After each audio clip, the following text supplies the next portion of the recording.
Hey y'all, it's your girl Millie Shine. I am finally here with the Real Housewives of Potomac. Let's get into it. So y'all, they set up a whole timeline with Karen. Thursday, 3:19. At 11:19, Karen departs from dinner with her friends. Then she's driving in Potomac at 11:42. And 11:50, she's taken into custody. Like, they got right with it. Because we was wondering when they was going to talk about this. They got right to it. This is going to be Gizelle's season. She has to show up because we have to see how she's going to be without her sidekick, right? She's talking to Ashley on the phone. She says she's getting ready to go check on Karen because her friend is smarter than that. Karen got a DWI, a DUI, traveling without registration. So she's going to check on her. So she gets to the house, rings the doorbell. She walks Karen from the front door to the car.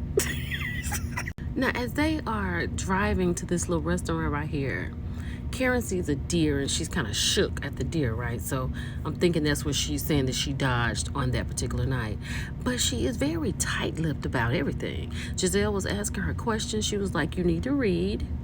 You know, of course she can't talk about so much right now, but it's real tight-lipped. Was it me or did Karen seem a little hazy in these first couple of scenes, right? So she was talking to Gizelle. She wasn't as forthcoming as we would have liked for her to have been, but she is blaming her parents' passing and how her relationship with Ray is. They did a flashback to where Ray was being asked if he was still in love with Karen.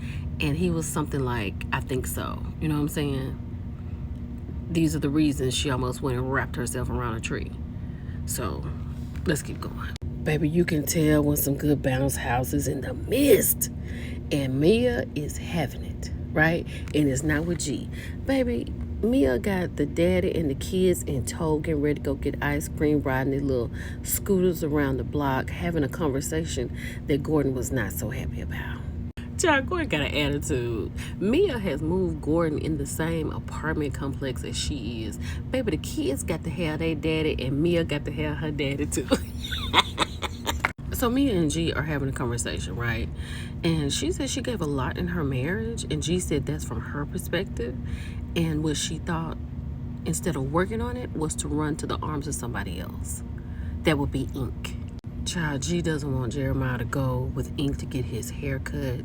Then Mia lets Gordon know that Ink will be in town this weekend and he will be wanting a paternity test for Jeremiah. Baby, she's gone. G, she's gone. Jody done got your girl, sir. She's gone. I have never heard a woman say that the possible baby daddy is coming in to get a paternity test. And she's all about it. G is like, you don't have to do that. I'm his dad. She said, well, what if you're not? I want him to be sure. Jody done got the girl and gone. Let's keep going. Okay, so Ashley's pretending that she wants to file for divorce so she can have Bang Bang.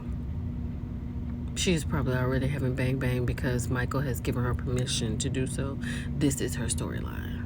You know I don't have that much for Ashley. She gonna have to give me some more. But she was talking real big girl, talking about, you know, she's ready to go through with this divorce so the kids can be at home where they belong. The last time she was talking real big girl, she got on TikTok and did a dance and she was getting a divorce. You see where she is right now. So let's keep going. Baby, Wendy Osefo looks fantastic. Wendy has come in here and resigned from being a professor. Her husband supports her. He asked her, was she free? She said, no, I'm empowered because now I want to do the things I want to do. I want to spend more time with my kids. I think this is fantastic. A lot of women, including myself, would love to do that.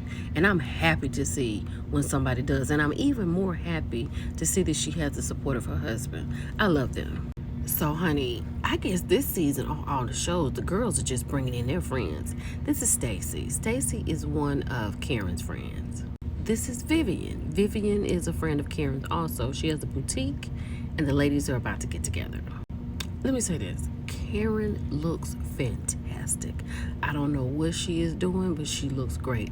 And I bet you anything, Karen on that bounce house. She's in the bounce house committee too. I guarantee you. Because you know Ray. It's not happening. So a lady was talking about the invitation that they got from Gizelle about Karen's Hatitude birthday party, right? They weren't feeling it so much, and then Karen got to talking about Gizelle and the other party that she threw for her when she irritated Karen by sitting in her middle seat. So we'll see how this goes. So then Karen asked Vivian, like, did you not notice that Stacy didn't have that rock on her finger? She was like, I know when a diamond is missing. Baby, Stacy let the girls know that she has been separated like almost a year. They about to get a divorce.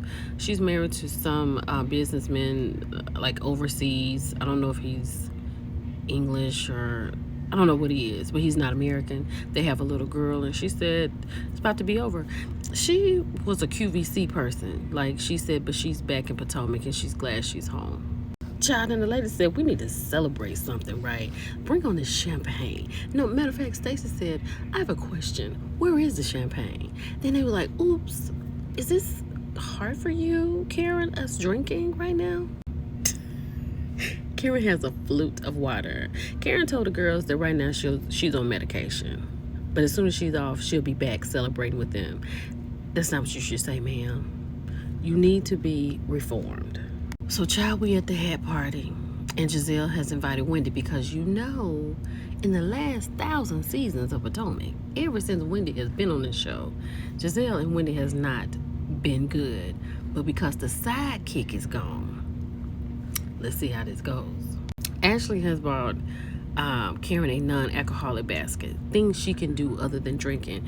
It's cute and funny at the same time. And look at the cutout. They have a cutout of Karen. So we meet a new girl named Jassy. She is a friend of Mia's.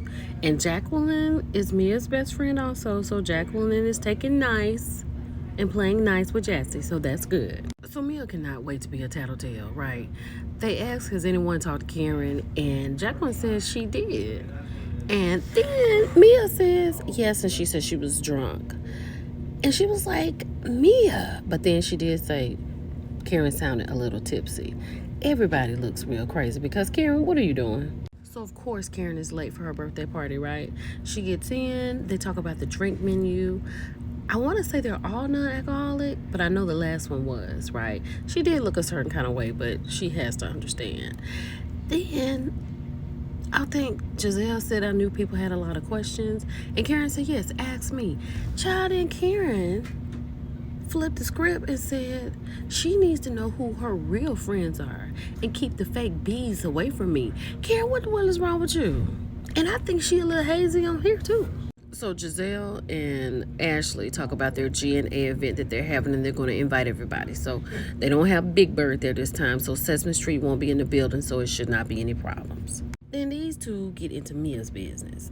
Mia always gives out a little too much information. Mia let the girls know that Ink and G are good. That's not the truth. But that her and Ink are folding up clothes on the weekend. Like G's underwear. That's too much ammunition for these two, especially for Gizelle. Then Jacqueline says that Mia is literally the happiest that she's ever been, and went on to say that G and Mia were a business arrangement. And Karen said, I just can't believe this because y'all had kids and how long y'all been together. The thing is, Mia never corrected Jacqueline, right? Then these two done got into business, telling her that she done put her kids in a bad situation. Mia has got upset because she was like, Gordon did that. I didn't tell anybody to say anything about this relationship. Then she got emotional. These two gonna be something this season. Mia let them know quickly that she protected her own kids, right? They don't know what she's gone through with G. And honey, we're gonna find out.